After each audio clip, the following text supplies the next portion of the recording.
meron na naman tayong i-review na isang unit. So, ready for shipping na po siya.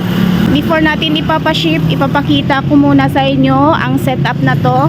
Setup po na to ay basic setup. Ayan. So, isa lang pong accessories ang dinagdag dito. So, ang isang accessories na dinagdag lang dito ay yung fan lang. Kaya parang basic setup lang din siya. So, yung unit price po na to ay 265,000 pesos. Dinagdagan lang po siya ng 1,000 dahil sa fan.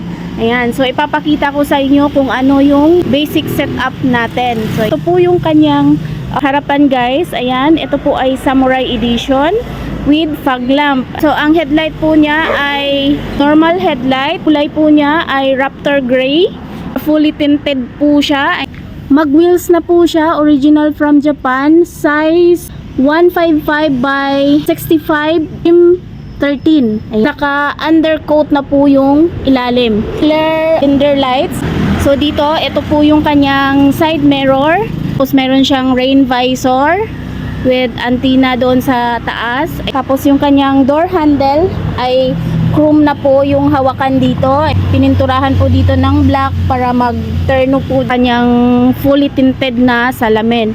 Tapos yung skirt po niya ay naka-black din po. May design. Ito po ay single power sliding door.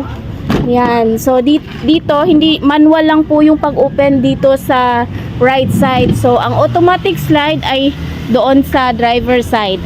Titingnan muna natin yung kanyang straw harapan. Ayan, so naka-leather na po siya na upholstery with pillow dito. Yan po yung design ng kanyang upholstery. Meron ditong armrest po ay automatic transmission. Ito yung kanyang shifter, ayan, automatic transmission. Ito naman po yung function ng aircon. Ayan, meron ditong sa hazard niya. Tapos naka 7 inches na touchscreen stereo na po siya with reverse camera. Ito po yung mga labasan ng kanyang aircon. Bali, 4 po yung labasan ng kanyang aircon. Dito lang sa harapan. Ayan, so dito naman meron ditong lagayan at meron ditong console box.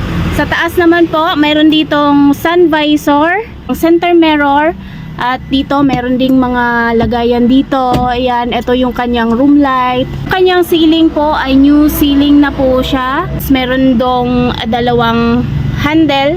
Seatbelt po, dalawa dito sa harapan. Naman po sa kanyang gitna ay mayroon ditong lagayan. Tapos can holder.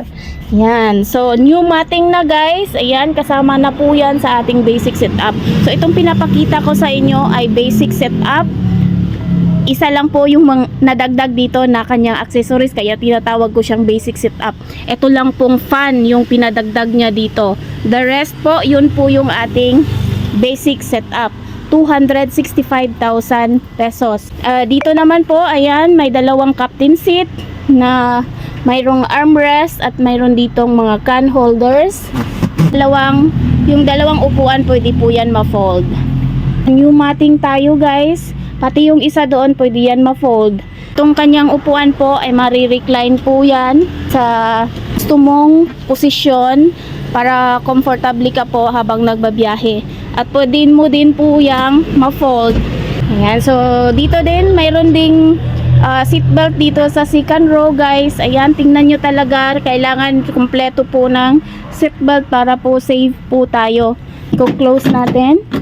At dito naman pala sa kanyang apakan dito, basta every wagon ay mga plastic na po yung kanyang dito. Ayan po yung kanyang likuran with ano na po siya, plate holder para hindi po matupi yung ating plate number dahil yung lagayan ng plate number doon sa Japan ay maliit lang. Yan, tapos meron na siya ditong camera sa reverse camera. Ayan, so ito yung kanyang bukasan sa back door, naka-chrome na siya. Meron ditong every wagon emblem, tapos meron ditong wiper sa likod. Ayan, tapos sa taas naman po mayroon ditong third light. Ayan, with ating sticker. Tingnan natin, meron pala ditong design na chrome dito na trim. Tapos Ayan po yung kanyang loob guys, napakaluwang. Hindi ka pong mag-disco dyan. Kung mayroon kang ikarga, kahit motor ka siya dito guys. Kung marami kang ding dalhin, magkarga ka ng bigas, kahit ano isasakay mo dyan. Yan, pwede. Yan kasi maluwang po yung ating loob. So dito po, mayroon ditong lagayan. Ayan. So ito po yung kanyang tail light guys. Ayan, pahaba. At mayroon ditong skirt. Yung skirt po niya ay pinapinturahan natin ng black.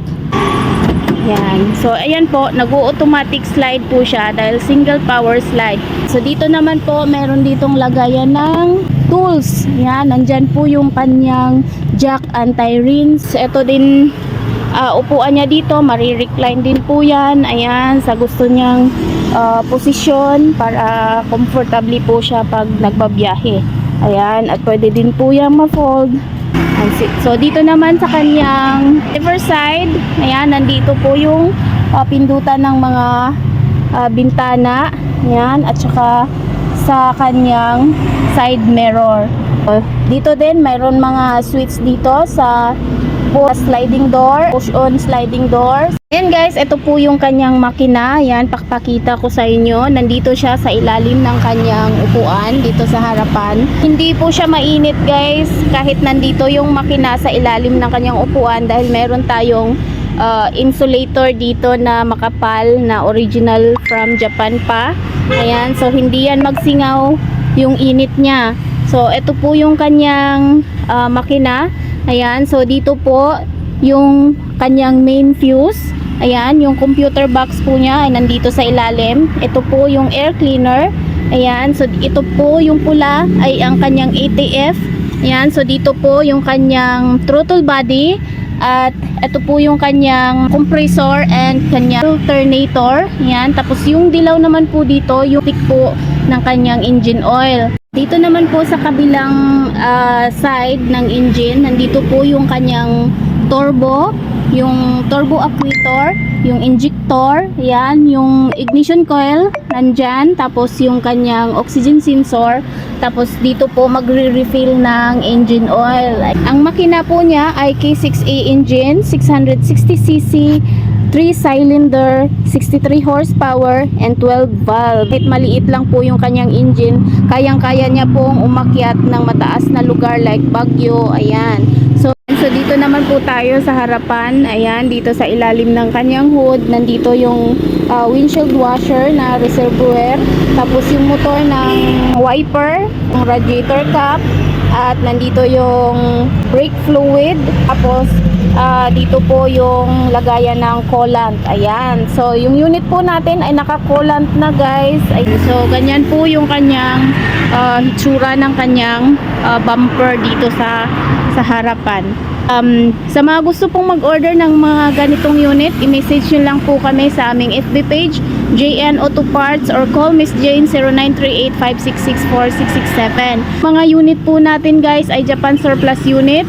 At bago natin ito binid, sa auction talaga tayo kumukuha ng unit guys. At before magbid si bossing ng mga unit sa auction, ay chine-check niya po muna yung unit na ibibid niya para makasigurado po tayo na okay pa yung unit. Sa mga gusto pong mag-order, made to order po tayo guys. Magda-down lang po kayo ng 50,000, tapos 2 months gagawin yung unit, at saka na po kayo mag fully paid upon release. Maraming salamat po sa panunood, at huwag kalimutang i-follow ang ating TikTok account at i-like na din ang ating FB page, JN Auto Parts, link in bio. Salamat po, amping kanunay!